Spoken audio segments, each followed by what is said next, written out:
So this practice, 2 points have Cartesian coordinate 1 and 1 and 2 minus 2 square root 3's. Determine their polar coordinates. So maybe you might be familiar with the Cartesian coordinate. The Cartesian coordinate in the 2D we use the x, y. To describe the positions of the particles with the two coordinates x and y. To determine the positions, we have another ways. So this point, distance between the point to the origin is expressed r, and the theta is the angle between the x-axis and the line segment connecting origin to the point. So we have two ways. One way to use the x and the y. This is the Cartesian coordinate.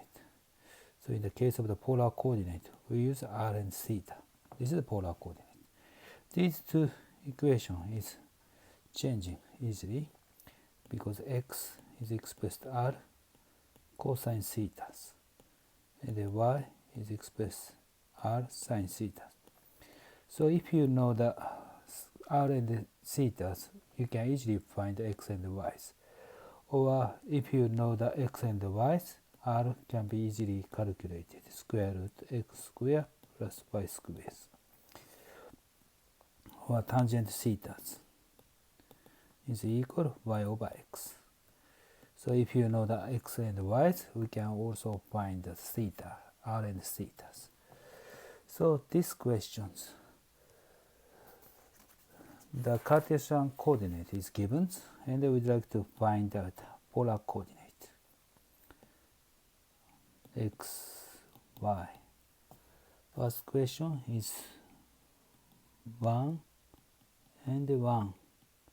This point and 1 and 1. So we need to find this r. This is square root 2. This is pi over 4. And 1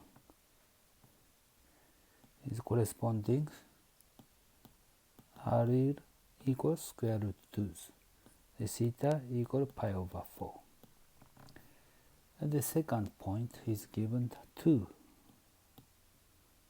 And the y coordinate is minus 2 square root 3. Then this is 2, and then this is 2 square root 3. This is 2, so this is gonna be 4. And this angle, the ratio is 1 to square root 3.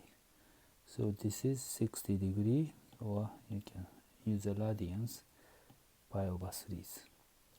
So this means 2 minus 2 square root 3 is correspond. R is 4. Theta is in this case is this is positive directions. Positive. So this is negative. Or you can use a negative. If you use a positive directions, is a 2 pi minus pi over 3. So this means 5 pi over 3. Or if you can use a negative sign, is minus pi over 3. Okay, this is the answer to these questions.